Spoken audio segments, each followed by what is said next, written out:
Gold, trusted gold buyers. మీరు తాకట్టు పెట్టిన బంగారాన్ని విడిపించి ఈ రోజు ఉన్న మార్కెట్ ధరకు కొనబడను. చిరంజీవి గారు మైక్ తీసుకుని నాకు చాలా హ్యాపీగా ఉంది. ఒక పక్కేమో అసలు మన స్క్రీన్కే స్టైల్ నేర్పించిన రజనీ గారు, ఒక పక్కేమో అసలు యాక్టింగ్ అంటే ఇలా ఇది యాక్టింగ్ అనేది ఇది అని చెప్పి చేపించిన కమల్ హాసన్ గారు. వీళ్ళిద్దరి మధ్య నాకు ఉన్నది హ్యాపీగా ఉందని చెప్పిన వెంటనే రజనీకాంత్ గారు మైక్ తీసుకుని, ఎస్ నాది స్టైల్, కమల్ యాక్టింగ్, కానీ గుర్తుపెట్టుకోండి Rajini plus Kamal Haasan is equal to Chiranjeevi అని అన్నారు.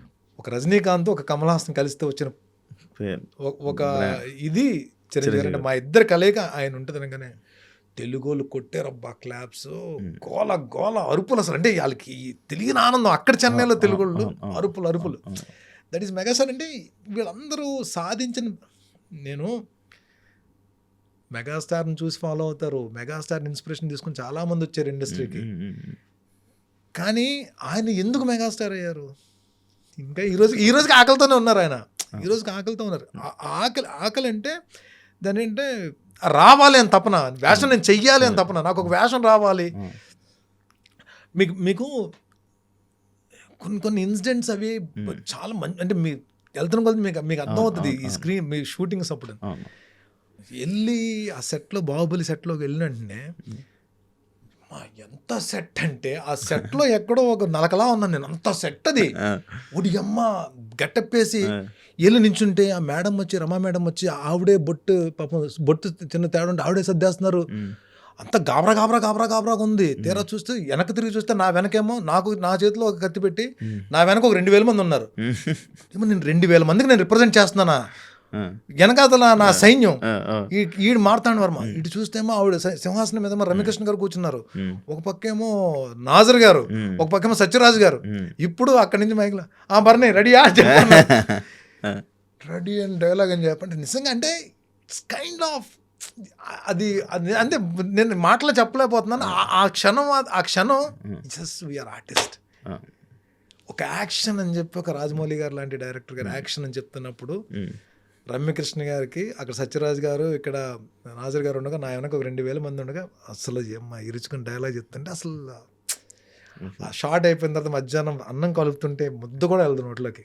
తెలియకుండా ఒక తెలియని, మనకే తెలియని ఒక చిన్న ఆనందం కూడా ఆలోచిస్తారు. నిజంగా అసలు అక్కడేమో ప్రభాస్ గారు కూర్చున్నారు, అక్కడ రాణా గారు కూర్చున్నారు, మొత్తం అందరు కూర్చుని ఒకటే టేబుల్ మీద. ఇట్స్ లైక్ ఎస్, కానీ కొట్టాలబ్బా, చెయ్యాలబ్బా, ఇంకా చూడాలి కాదన్న. నీకు ఏమైనా సీరియల్ వల్ల ఏమైనా దెబ్బ అయిందా? నాకు ఎప్పుడు అటువంటి ఆలోచన లేదు. మరి సీరియల్లో చేస్తే నేను ఇన్ని సినిమాలు ఎందుకు చేయాలి నేను? అంటే ఇప్పుడు what I want to say, Rajeev ఏంటి, రాజీవ్ ఇప్పుడు ఎన్ని వేషాలు, ఎంత బిజీ ఉన్నాడు తెలుసా రాజీవ్. అసలు మేము ఫోన్ చేస్తే ఫోన్ కూడా ఎత్తలేని పరిస్థితిలో ఉన్నాడు రాజీవ్. సమీర్ కూడా తన ఎంత కొంత, ఛత్రపతి శివాజీ, శేఖర్ తన సినిమాలు చేస్తున్నాడు, సీరియల్స్ చేస్తున్నాడు. కానీ ఎందుకు చాలా మంది టీవీ నుంచి, షారుఖ్ గారు, ప్రకాష్ రాజ్ గారు, వీళ్ళందరూ కూడా టీవీ నుంచి వచ్చిన వాళ్ళే కదా. టీవీ అన్నది మరి ఎందుకన్నా అంటే టీవీ అన్నది ఎప్పుడు అడ్డు, సినిమాలకి ఎప్పుడు అడ్డు కాదు. నేను అది ఎప్పుడు ఆలోచించినది. అంటే అదే అని కాదన్నా, ఈ సినిమాల్లో ఉండే ఆ టీం కానీ, ఆ డైరెక్టర్స్ వాళ్ళ ఆలోచనలు కానీ, వాళ్ళు ఏమనుకుంటారంటే వీళ్ళు టీవీ ఆడియన్స్లోని ఎప్పుడు కనిపించేస్తూ ఉంటారు, వీళ్ళని సడన్గా సినిమాలోకి తీసుకొని వస్తే ఈ ఫేసు సడన్గా బోర్ ఫేస్ అయిపోద్ది. అది కాదు, సినిమా అంటే నాకు కొత్తదనం రావాలి, ఆ ఫీల్ని మనం క్రియేట్ చేయాలని చెప్పి వాళ్ళ ఆలోచనలు ఉంటుంటాయి. నా మీద ఒక క్యారెక్టర్ రాసుకుని వచ్చాడు పాపం. అదే అన్న, అంటే ఎందుకన్నా ఈ టాక్ ఉందంటే సీరియల్ చేసే వాళ్ళకి సినిమాలు తక్కువ అవకాశం, లేకపోతే ఈ టీవీ ఆర్టిస్టులకి సినిమాల్లో చాలా తక్కువ అవకాశాలు అని చెప్పి ఇది ఎందుకు క్రియేట్ అయిందో ఎప్పుడైనా మీరు కనుక్కోవాలి అనే ఆలోచన ఎప్పుడు వచ్చిందా? దాని గురించి నేను అసలు ఆలోచించలే. మేబీ ఆలోచించుకోవడం కారణం ప్రతి నెల ఏదో ఒక వేషం రావడం వల్ల నాకు ఆలోచన రాలేదు. నిజంగానే ప్రతి నెల ఏదో ఒక సినిమాలో ఏదో ఒక వేషం చేస్తూ వెళ్ళడం వల్ల నాకు ఆలోచన రాలేదేమో. అది అంటే it's about only camera, it's not about small screen or big screen. మరి ఎలా అంటే ఇప్పుడు నేను ఓటీటీ ప్లాట్ఫామ్ అంటే టీవీ అంటారా, సినిమా అంటారా? ఓటీటీ అంటే నేను అడిగిన దానికి కరెక్ట్ సమాధానం. ఓటీటీ అంటే బిగ్ స్క్రీనా, స్మాల్ స్క్రీనా? Small screen. స్మాల్ స్క్రీన్ కదా అంటే టీవీయే కదా ఇప్పుడు స్మాల్ స్క్రీన్లో ఎంతమంది ఉన్నారు? చాలా మంది ఉన్నారు. It's not about the screen. ఇప్పుడు ఇంకొకటి కూడా, ఇప్పుడు మీరు అన్నది ఇంతకు ముందేమో ఓటీటీ వచ్చిన తర్వాత ఆర్టిస్ట్ అంతే, ఈడు ఆ క్యారెక్టర్కి ఫిట్ అవుతాడు అని అనుకుంటే మాత్రం వదలట్లేదు, ఎక్కడున్నా తీసుకెళ్ళిపోతారు. ఇంకొకటి గుర్తుపెట్టుకోండి శివ, మీకు ఎస్పెషల్లీ మీలాగా నాలాగా సఫర్ అవుతూ ప్యాషన్ ఉండి ఆర్టిస్ట్ అవుదామన్న తపన ఉన్న వాళ్ళకి నేను చెప్తున్నాను, నేను ఫోకస్ ఆన్ ఓటీటీ. ఓటీటీలో మంచి క్యారెక్టర్లు చేయడానికి ట్రై చేయండి, వెళ్ళండి. ఓటీటీ వెబ్ సిరీస్లు చేస్తున్న డైరెక్టర్స్ని కలండి.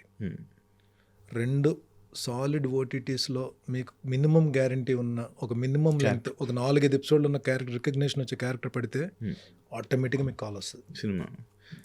పక్కా you write it on paper.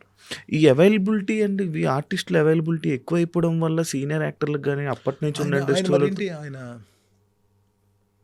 Goparaju Ramana okay పేరు ఉన్నారు కదా, అవునవును, సీతామహాలక్ష్మి సీరియల్లో నా ఫాదర్ క్యారెక్టర్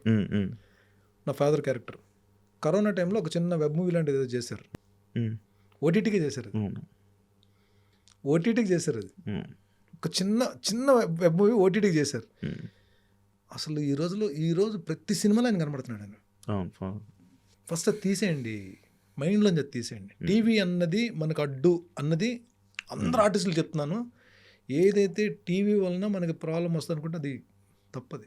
అదే అంటే లైక్ నేను అంటే గోపరాజు రామన్ నా టీవీ సీరియల్లో నా ఫాదర్ క్యారెక్టర్ ఈరోజు ఆయన బిజీ అయిపోయారు, ఫుల్ బిజీ. అజయ్ ఘోష్ ఒక సీరియల్లో నా ఫాదర్ క్యారెక్టర్, ఆయన చెన్నైలో సీరియల్ చేశాడు, తెలుగులో బోల్డ్ సీరియల్ చేశాడు అజయ్ ఘోష్.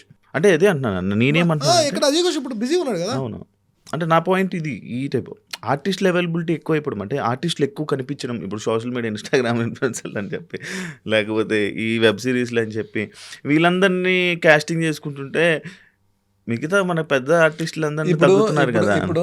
ఇప్పుడు నేను ఏమంటానంటే, ఇప్పుడు యాంకరింగ్ చేసే ఐ డ్రీమ్లో లేకపోతే మామూలుగానే యాంకరింగ్ చేసే ఒక శివ అనే వ్యక్తి ఉన్నాడు. అతను ఏదో ఒక మంచి వెబ్ ప్లాట్ఫామ్ మీద వెబ్ సిరీస్లో ఒక 4 ఎపిసోడ్లు పగిలిపోయే క్యారెక్టర్ చేశాడు, ఒక థ్రిల్లింగ్ ఎలిమెంట్ ఉన్న క్యారెక్టర్ చేస్తే ఆ క్యారెక్టర్ గురించి మాట్లాడుకున్నప్పుడు ఏమవుతుందంటే, ఆ కైండ్ ఆఫ్ క్యారెక్టర్ గురించో దానికి దగ్గరగా ఉన్న క్యారెక్టర్ గురించో ఒక సినిమాలో డిస్కషన్ జరుగుతున్నప్పుడు ఒక అసిస్టెంట్ డైరెక్టర్, ఒక కో డైరెక్టర్ ఈ నేమ్ త్రో చేస్తాడు డైరెక్టర్ గారికి. సార్ మనం చూసాను సార్, మడతెట్టాడండి, ఏదో చూపించు, లేదంటే ఆ బిట్ ఏదో చూపిస్తారు, పిలిపించండి ఇదని కన్ఫర్మ్ చేయండి, అయిపోయింది కథ. ఇది ఎక్కువ జరుగుతుంది. రెండోది ఏం జరుగుతుంది, ఆ డైరెక్షన్ డిపార్ట్మెంట్లో మనకు బాగా క్లోజ్గా ఉన్న వాళ్ళు ఎవరు ఉంటే మన నిరికించి మనం పెట్టడానికి ట్రై చేస్తుంటారు. అది 50-50 ఛాన్సెస్. డైరెక్టర్ గారు నిజంగా మంచి మూడ్లో ఉంటే సరే కానివ్వండి అంటారు. అదే డైరెక్టర్ గారు ఏదో టెన్షన్లో ఉన్నప్పుడు తీసుకెళ్ళి పెట్టారు, వద్దులే ఇంకొంత చూడండి అని చెప్పి అంటారు. ఏదైనా జరగచ్చు, అందుకే ఇంత అనుకున్నాం కదా, లక్ అన్నది ఉంటారని చెప్పి ఏదైనా మంచి మూడ్లో And for more videos, please subscribe to iDream. Please subscribe to iDream. Please subscribe iDream. And please subscribe to iDream. For more videos, subscribe to iDream. please like, share and subscribe to the channel. Congratulations, iDream. Subscribe to iDream. Subscribe to iDream. So subscribe to iDream Media. iDream ki iDream team andarki huge congratulations. Please subscribe iDream Media. Please subscribe to iDream. Subscribe iDream. Please subscribe to iDream. iDream అంటే నా కళల ఛానల్ను subscribe చేసుకున్న నోరు తిరుగుతలేదు, మీరైతే గంట గుర్తు కొట్టండి. For more such videos, please subscribe to iDream. Subscribe to iDream. Please subscribe to iDream. Please subscribe iDream Media. Please do subscribe to iDream. Please subscribe to iDream Media. For best entertainment and information, please subscribe iDream. And don't forget to subscribe to iDream.